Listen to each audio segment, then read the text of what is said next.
He came to explain his truth. He didn't expect his story to be questioned. Bill Maher didn't raise his voice. He didn't interrupt. He just asked one question. And for the first time on American television, Prince Harry realized this was a room he couldn't control. Prince Harry sat across from Bill Maher under studio lights that felt colder than usual. The set of Real Time with Bill Maher was never warm. It wasn't designed to comfort guests. It was designed to expose them. 2 chairs, a small table, no distractions, no applause signs begging the audience when to react. Just silence, shadows, and a city glowing behind glass. Harry adjusted his jacket slightly as the cameras rolled. He looked calm, composed, trained. This wasn't his first difficult interview. He had survived British tabloids, royal correspondence, parliamentary hearings, and viral headlines. Tonight, he told himself, was just another conversation. Bill Maher leaned back in his chair, hands loosely folded, eyes alert but relaxed. "Prince Harry," Bill said, voice even. "Welcome." "Thanks for having me," Harry replied, nodding politely. The audience applauded briefly, then silence returned. Bill didn't rush. "You've spoken a lot," he began, "about breaking free, about choosing your own life, about escaping what you've described as a suffocating system." Harry nodded again. "That's right. And," Bill continued, "you've also said the price of that freedom was immense." Harry exhaled slowly. "It was." The first 5 minutes were smooth, almost disarmingly so. Harry spoke about mental health, about generational trauma, about choosing family over institution. He used words he had refined over years: healing, honesty, boundaries, truth. Bill listened, didn't interrupt, didn't challenge. That made Harry uneasy. "And yet," Bill said finally, tilting his head slightly, "I keep wondering about something." Harry looked up. "Sure." Bill smiled faintly. "You talk about escaping privilege," he said, "but you escaped it. With a Netflix deal, a memoir, a global platform." The audience murmured softly. Harry stiffened just a little. "Well," he said carefully, "having a platform doesn't negate pain." Bill nodded. "True. Pain doesn't disappear because you're wealthy." He paused. "But wealth does change how pain is received." Harry frowned slightly. "I'm not sure I understand." Bill leaned forward just an inch. "When a man born into unimaginable privilege says, 'I was silenced,'" Bill said calmly, "people listen, but they also ask, 'By whom?'" The silence stretched. Harry shifted in his seat. "The institution," he said. "The press, the expectations." Bill nodded again. "Right, but here's the thing." He looked directly at Harry now. "You weren't silenced. You were edited." A ripple moved through the audience. Harry's jaw tightened. "With respect, Bill, that feels dismissive." Bill raised a hand gently. "Not dismissive. Distinct." He continued. "Being silenced means no voice. You had one of the loudest voices in the world. What you didn't have was control." Harry leaned forward. "Control over my own life is exactly what I was denied." Bill didn't argue. "That may be," he said, "but when control becomes the goal, sometimes the story becomes less about freedom and more about narrative management." Harry's eyes flashed for the first time. "So, you're saying my experience was a branding exercise?" "No," Bill replied smoothly. "I'm saying it became one." The room felt suddenly smaller. Harry opened his mouth, closed it, then tried again. "I didn't ask for this level of scrutiny." Bill tilted his head. "No, but you monetized it." A sharp intake of breath echoed from somewhere in the audience. Harry laughed once, not amused. "That's an unfair characterization." Bill shrugged lightly. "Is it?" He glanced at the camera, then back to Harry. "Book deals, streaming deals, speaking tours, therapy specials, all built around a central message. Here's what they did to me." Harry's voice hardened. "You don't get to define my healing." Bill's smile faded, not into hostility, but into focus. "I'm not defining your healing," he said. "I'm questioning your business model." The words landed heavier than shouting ever could. Harry leaned back, crossing his arms. "This is exactly the problem," he said. People like you think trauma has a correct aesthetic. Bill replied instantly. No, I think trauma becomes dangerous when it turns into identity. The audience went completely silent. Harry stared at Bill, and for the first time since the interview began, he didn't respond immediately, because something had shifted. This wasn't an interview anymore. It was a dismantling, and they were only just beginning. The silence after Bill Maher's last sentence stretched longer than anyone expected. Prince Harry uncrossed his arms slowly, as if doing it too fast might expose more than he intended. He smiled, but it was the kind of smile that tried to convince the room everything was still fine. You're oversimplifying, Harry said. Trauma doesn't become an identity just because people finally listen. Bill nodded once, calm, patient. True, he replied. But when listening becomes applause and applause becomes income, it's fair to ask where healing ends and performance begins. A few uncomfortable laughs rippled through the audience. Not supportive, not hostile, just nervous. Harry leaned forward now, elbows resting on his knees. You talk about income like it disqualifies suffering, he said. Would you say the same thing to a war veteran who writes a book? Bill didn't hesitate. No, he said, because that veteran didn't grow up inside a palace. The audience reacted immediately, soft gasps, a low murmur. Harry's eyes narrowed. So now my birth invalidates my pain? No, Bill said evenly. It contextualizes it. He leaned back, crossing one leg over the other. Here's what fascinates me, Bill continued. You say you walked away from power, from privilege, from a crown. Harry nodded. I did. Bill tilted his head. But you didn't walk into anonymity. You walked into celebrity martyrdom. Harry exhaled sharply through his nose. That's insulting. Is it inaccurate? Bill asked. Harry shook his head, a short laugh escaping him. You're framing this like I orchestrated my own exile. Bill's voice softened, which somehow made it sharper. I think exile implies rejection, he said. You weren't rejected. You were still invited everywhere. Harry's voice rose slightly. Invited to be attacked, to be dissected, to have my wife torn apart. Bill nodded again. Fair. Meghan was treated brutally. No argument there. Harry relaxed just a fraction until Bill added, but here's where people struggle, Harry. When you talk about cruelty, you do it from a place most people will never experience. Security, lawyers, global sympathy. Harry sat up straighter. So, what's the acceptable level of suffering for someone like me? He asked. How miserable do I need to be before it counts? The audience went quiet again. Bill looked at him for a long moment. That's not the question, Bill said. The question is why you need it to count so badly. Harry blinked. I don't, he snapped. Bill raised an eyebrow. Then why keep proving it? The words hung in the air like smoke. Harry ran a hand through his hair, irritation now visible. You know what? He said. This is exactly why people don't speak up. Because the moment they do, someone with a microphone decides they're exaggerating. Bill didn't interrupt. And when that person happens to be a prince, Harry continued, suddenly the pain has to meet some arbitrary quota before it's acceptable. Bill leaned forward slightly. Pain doesn't need permission, he said, but credibility comes from consistency. Harry frowned. What does that mean? It means, Bill said, you can't say you want privacy and then sell intimacy. A ripple of applause broke out before the audience could stop itself. Harry's face hardened. You think I enjoy reliving this? He asked. You think I want to talk about my mother's death over and over? Bill's expression shifted. Just a little. More serious now. No, he said quietly. I think you've learned that the world only listens when you do. The room froze. Harry swallowed. My mother died because of that world, he said, voice tight. Because of people who wouldn't leave her alone. Bill didn't look away. And yet, he said, you keep inviting the world back in. That did it. Harry straightened fully in his chair, voice louder now. You're making it sound like I exploit my own trauma. Bill responded instantly. No, I'm saying the system rewards you for never letting it heal. The audience gasped audibly this time.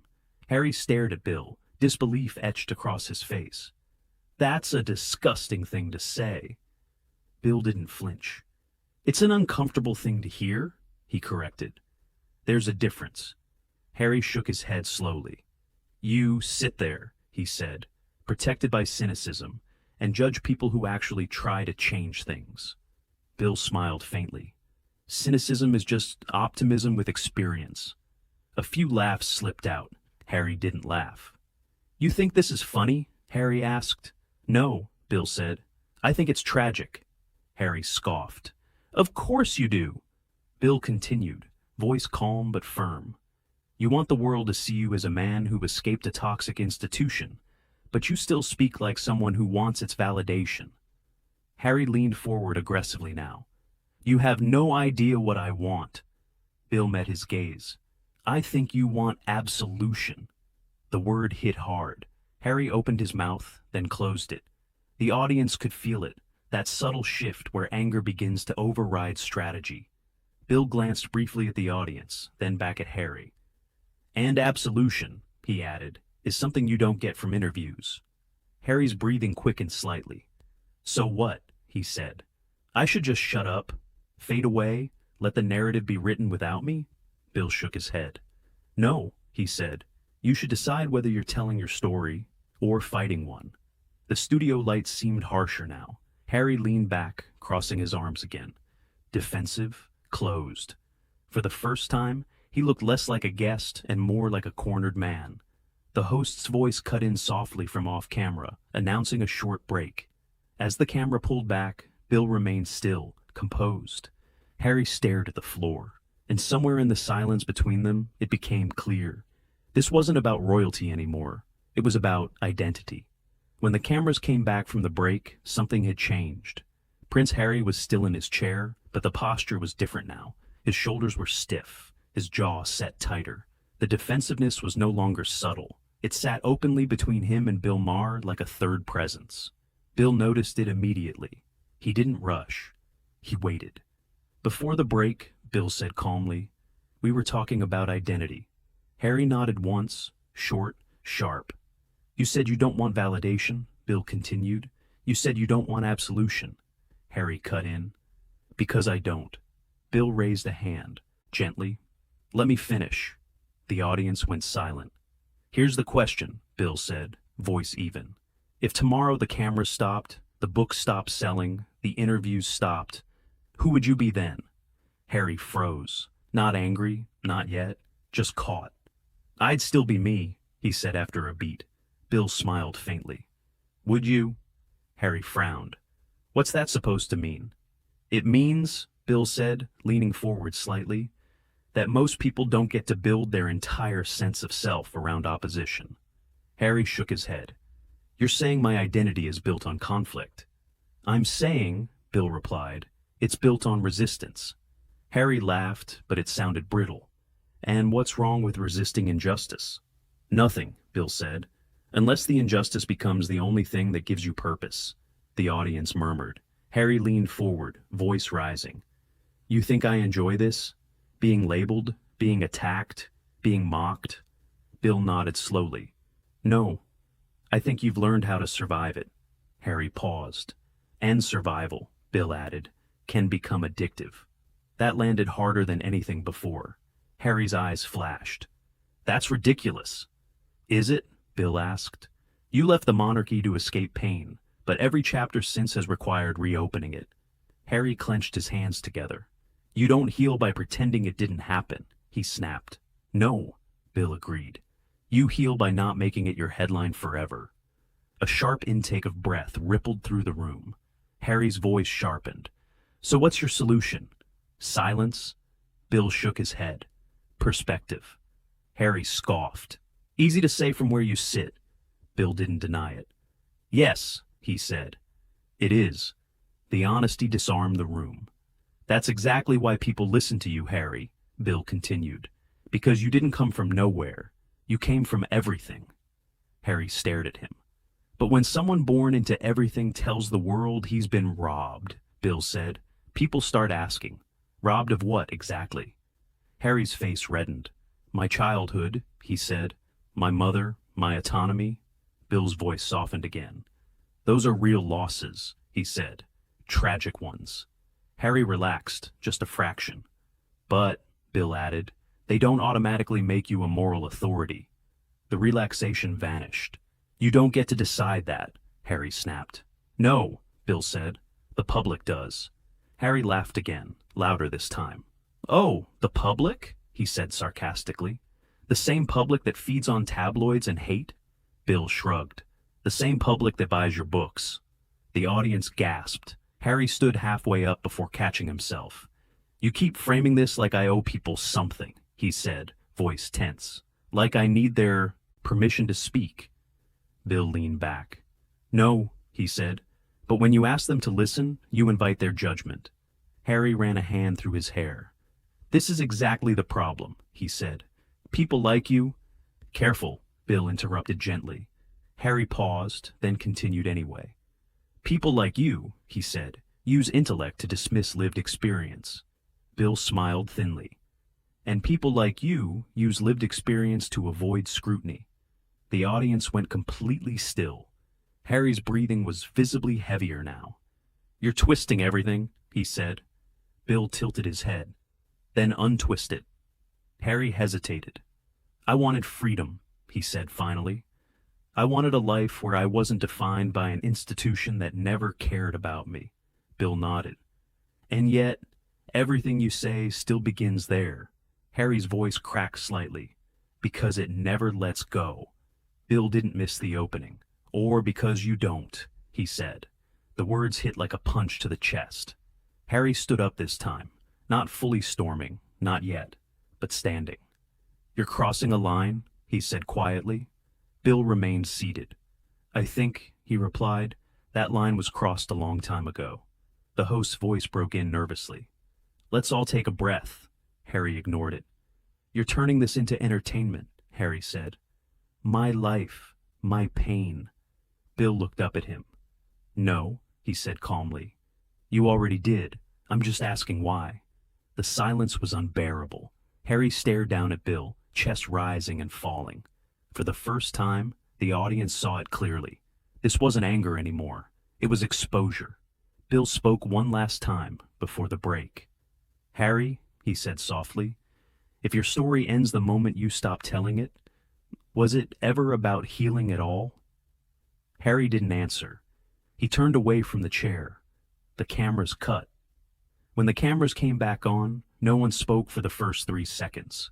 3 seconds on live television felt like an eternity. Prince Harry was standing, not pacing, not shouting, just standing there, hands loosely at his sides, eyes fixed somewhere beyond the lights, beyond Bill Maher, beyond the audience. As if he were already halfway gone. Bill Maher remained seated, calm, still, unmoved. The contrast was brutal. Harry, the host said carefully, voice tight with tension. Let's just sit back down and... Harry raised a hand. No, he said quietly. The word wasn't loud, but it carried weight. Finality. Bill looked up at him, not challenging, not smug, curious. You asked me who I'd be without the cameras, Harry said, turning back toward Bill.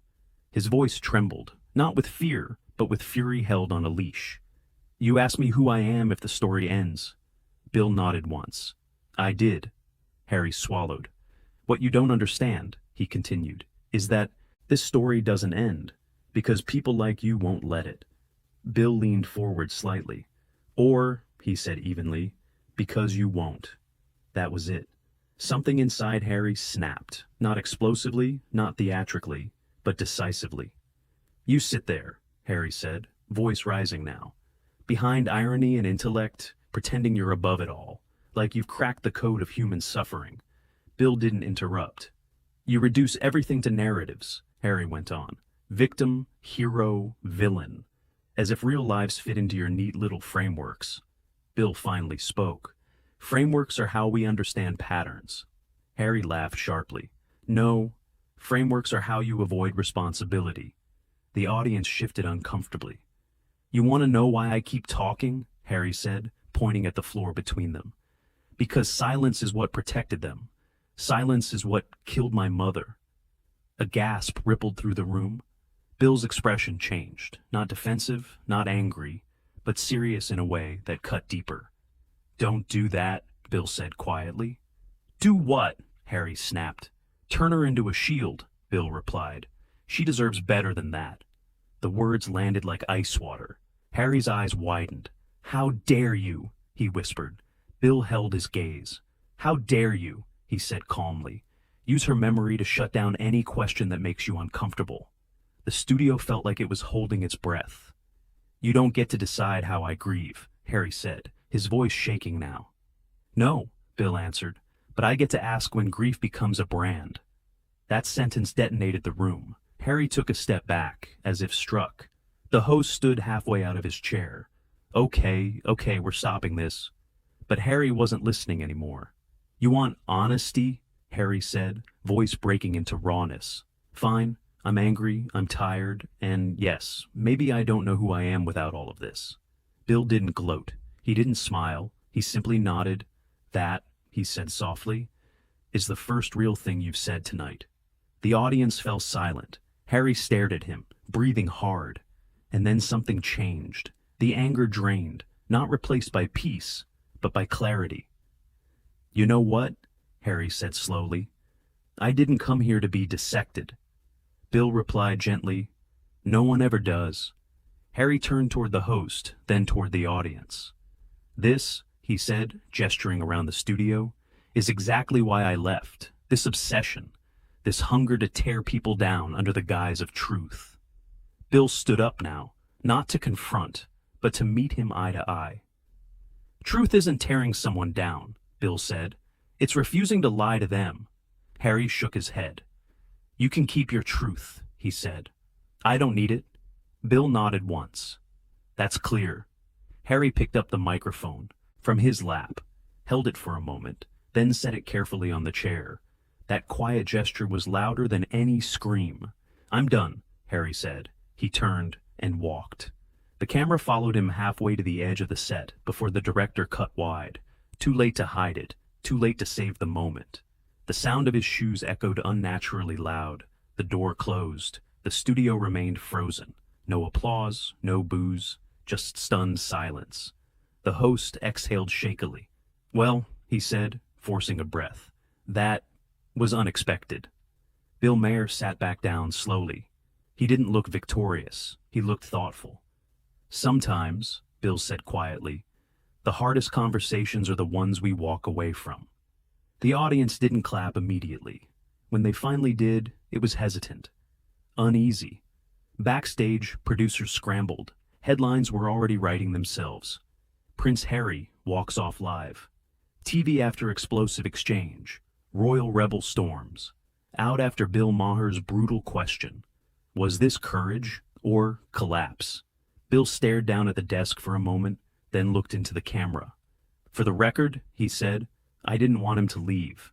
The screen faded, and just like that, the story didn't end. It exploded. So what do you think? Did Prince Harry walk away to protect himself, or because the questions hit too close to home? Was Bill Maher brutally honest, or needlessly provocative? Drop your thoughts in the comments below. If you enjoy deep, high-stakes celebrity confrontations like this, don't forget to like the video and subscribe for more stories where power, ego, and truth collide.